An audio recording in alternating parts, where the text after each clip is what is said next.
I have got the wonderful Lewis here, who you've probably seen on TikTok. Now, Lewis, I've got some questions for you. Yeah. Okay, so they're big questions. Okay, prep yourself. Okay, so first question. Can you share a bit about your journey as a trans man and how that experience has shaped you and who you are today? So I transitioned back in the early 2000s. I was 18 when I started my transition. Right. I'm 35 now, so yeah, it's been a long time. It's just been a gradual process. It took me a long time to figure out that I was even trans to begin with. Really? And then when I did, it was like, then I was faced with a bunch of other like anxieties of how do I actually transition? Yeah. What do I do now? Are people going to accept me? But I just took it day by day. I learned about the process as I went along. I had my support network of my amazing friends. My mum and dad took a bit of time, but we got there in the end, and now they're like the biggest allies ever. I think I learned a lot of patience with people, you know, especially my parents, of learning to understand it. And I'm just so happy and comfortable in myself now. But I always think that the positives to being trans is that it really inspired my creativity. I don't think I would be as creative as I am now if I didn't go through something. Like, you know, I turn it into humour and comics, and so I think I like to look at like the benefits as hard as it is being trans. You know, I've turned it into something creative. I was going to ask a random question. So, what was there like a defining moment you thought, okay, this is like I am a trans man, or was it? Would you say was it a process for you? Well, from being a little kid, I knew that I felt like a boy, like I just knew, and but I didn't know what that meant, so I didn't know what the word trans even meant back then, you know. So then it took until I was 18, and I stumbled across a YouTube video, and it was a video of another trans man on YouTube living in America.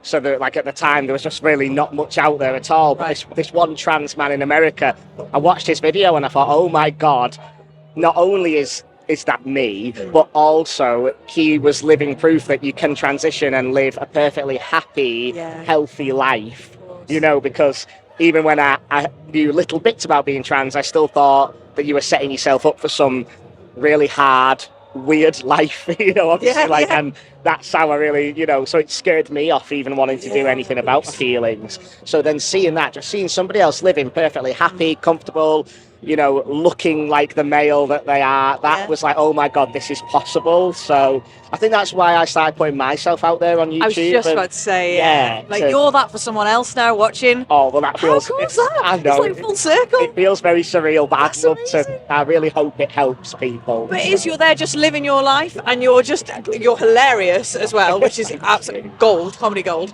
So yeah, I think it's full circle, and you're going to be doing that for all members of the LGBTQ plus community, but especially, you know, trans community. So well done, mate. That's honestly, awesome. Thank you so much. Mate, it still feels surreal to me, but you know, we can have a hug.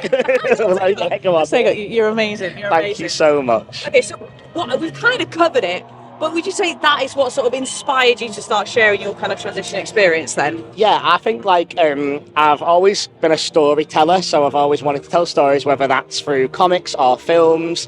So I think for me it was the natural thing to do, to turn it into something creative, and it came out in different ways. I mean, obviously I've made a lot of films about my transition, but then the most recent thing I've done is my graphic novel, Welcome to St. Hell, a comic book all about my trans teen years, and that was just really fun to express it in a comic form, because I've always drawn cartoons, right? So it was the natural progression to tell it as a graphic novel. Yep. And I just kind of love that I'm at this point now where I can be so open about my journey and not feel any shame. You know, when I was growing up, I felt a lot of shame. Now I just feel proud of how far I've come, and I really just want to show other people that they can achieve that too. So I like to do it with humour and with relatability, hopefully, to everyone. I wanted to tell my story as just being a misfit, awkward, emo, weird little teen, do you know what I mean? Which so many of us are or have been. Yeah. And so it was really my mission to tell my story in a relatable, comical, not too political or serious way. It's like that's my vibe, you know, to be more light-hearted with it, keep the positivity. I guess I'm just driven to do it, so I'm just driven to share my story for those reasons. Perfect, makes perfect sense. Do you think there's sort of anything that comes up with the trans community, that there's common misconceptions that maybe you'd like to dispel through your content? Yeah, well, definitely. There's a lot of misconceptions. Like even now, I think in some ways it's getting worse. There's a lot of negativity out there right now, and I think a lot of people think that it might be just a phase, something that people are doing. What's the word? I guess like a fad, a fad.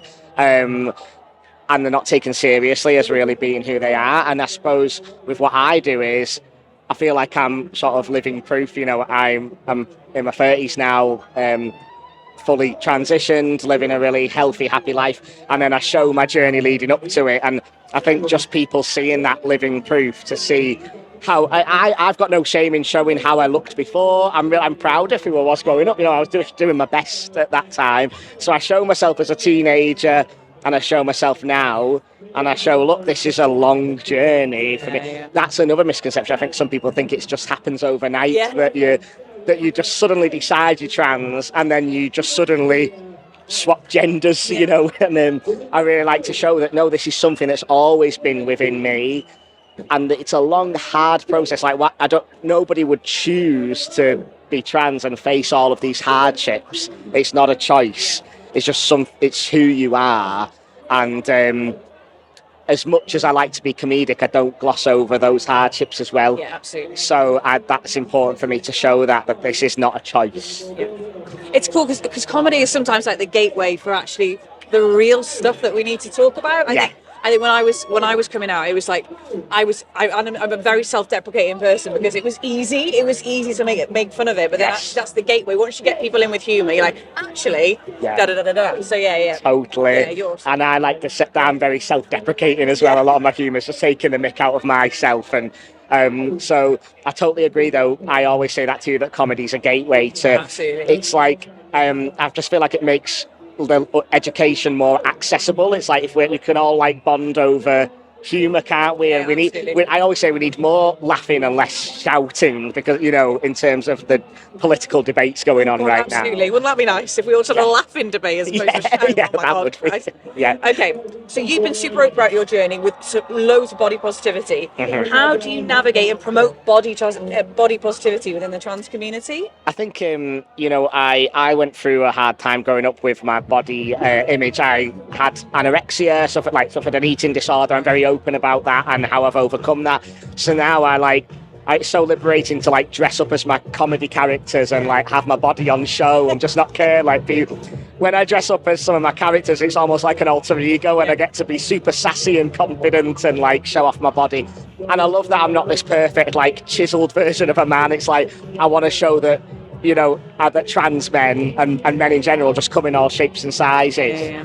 And I'm proud to have my scars. Anybody is worth celebrating. Anybody type and shape, and we've all got our own differences. And I think that's kind of what I like to. Well, I like that message to come through with my comedy and the characters I play and how open I am with my body. I love that. Kind of because we've talked about your comedy. So how do you sort of balance it then? How do you balance the comedy with the serious message? How do you do that? Well, I think in my graphic novels, I go more into some of the serious side that you don't perhaps see in my videos. But even with my online videos, I think I still show quite those difficulties. I mean, for instance, a video I did where my mum was dressing me up in female clothes to go, so I could get in past the bouncers to go to the club, right? So when you think about that, it's really funny, but it's actually also quite soul destroying, as a teenager at that time, having to put on female clothes that were tight to my body and try and be a normal girl, whatever that was.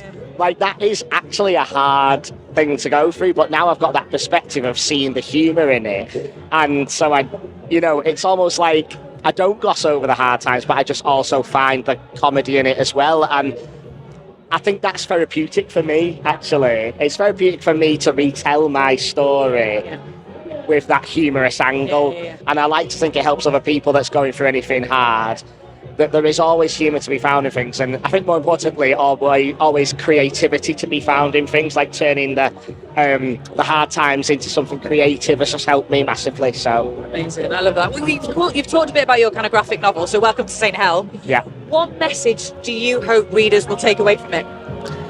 I think just that you can make it through, you can get to where you need to be.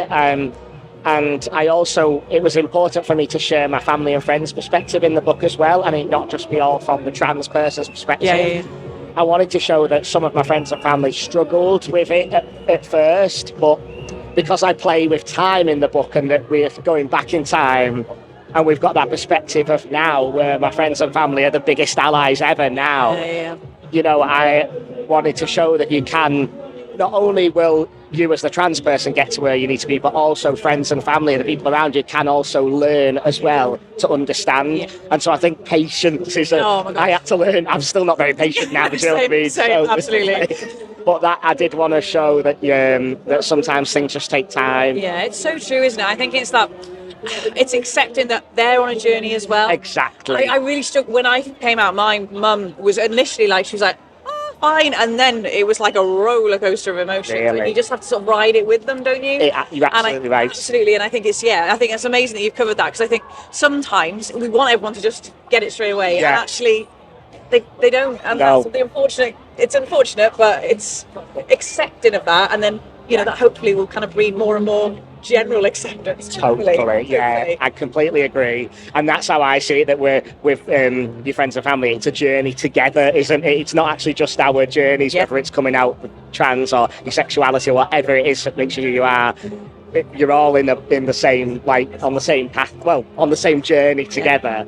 And I think it's about moving through that and learning to accept there's going to be ups and downs, 100%. Like you said. Yeah. And I think you kind of bring it to, I think I put my mum through hell, because I went back to Med for a bit, because like, was it a phase? Did you? I think she was like, my God. What's going on? Yeah. I put her through the whole trauma again, bless her, she had a hard time. Yeah. So you've come out a few times. Yeah, I come out, went back in, came back out, out. Honestly, it was a really bad magician's trick, because I kept coming out. Okay, so what is the most unexpected or surprising thing that's come from sharing your story, and as you continue to do it online?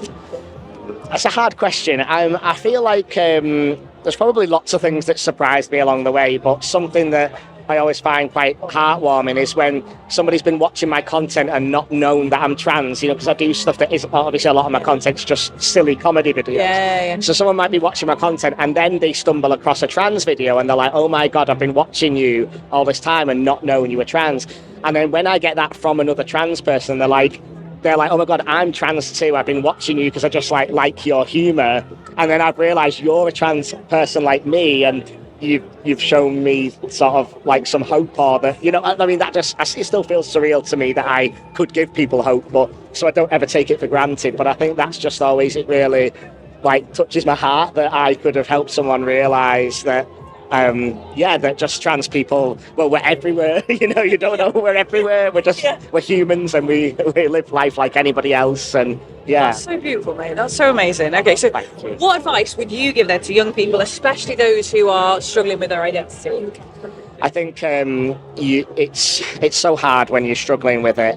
I think take your time, there's no rush to figure yourself out, like a bit like what you said about how you came out of the closet and then went back in and out. Yeah. Honestly, what's the harm in that? Like, you can try different things out. Like, I always say, for me, it was like working out who I wasn't before I knew who I was. So I had to try lots of different things. Obviously, I came out as being a lesbian. I came out twice in my life, and tried, so I was a straight girl, then a gay girl, and then a straight guy. So I've tried a few things in my life. And, that's fine. It's fine to experiment and take your time. And then the only other thing I would say, which I think's really helped me, is turning those hard times into something creative, channeling that pain into something really just helps. I think that, for me, like, art and creativity has been real therapy for me. Amazing. And I think it's quite a lot of pressure sometimes when you come out to put a label, isn't it? And just labels can really suit some people, and they've found their community, but also it's okay not to fit a demographic. It's cool, isn't it? And I think that you're totally right with that. Absolutely. So what is then the best piece of advice that you've ever received, and how do you think it's influenced your life and work? Big question. It's a really hard question. I know. The best. My mum's actually here. I might ask her. She's probably given me some good advice. Mum, what have you ever given me some really good advice in life that has helped me, do you think? Always. Yeah, but give us some specific. I can't think of anything specific.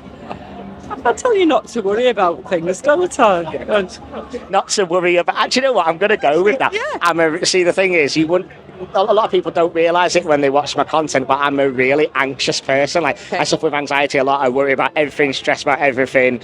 I'm always on the phone to my mum trying to get it. So I do think, if I could go back in time as well and tell myself it is just to not worry so much. Yeah. Focus on the positives in life. I don't know. That's such generic advice, but where I'm going to really think about it, life is short and we just get this one experience here, and we've just got to find the positives and the beauty in life. That sounds so cheesy. I can't say that. No, I think any advice is you could put that on like a plaque from like the range on your wall, couldn't you? Straight away. It's perfect. It's perfect. It's the perfect amount of cheese. I think just not to worry so much is honestly what people tell me all the time, so that's just what I'm going to tell everyone else. And that's beautiful. And do you know what, though? You've created a community and environment where you're helping people navigate such a hard journey. So you should be so proud of what you do. Like you're an absolute legend. Thank you so much for your time. Thank you. I'm going to hug you again. I think you're wonderful. Oh, you too. It's been so lovely to meet you and to be here. It's an amazing day, and it's so nice to have a sense of community, isn't it? Absolutely. So, absolutely. You're a legend. Thank you. Thanks so guys. much.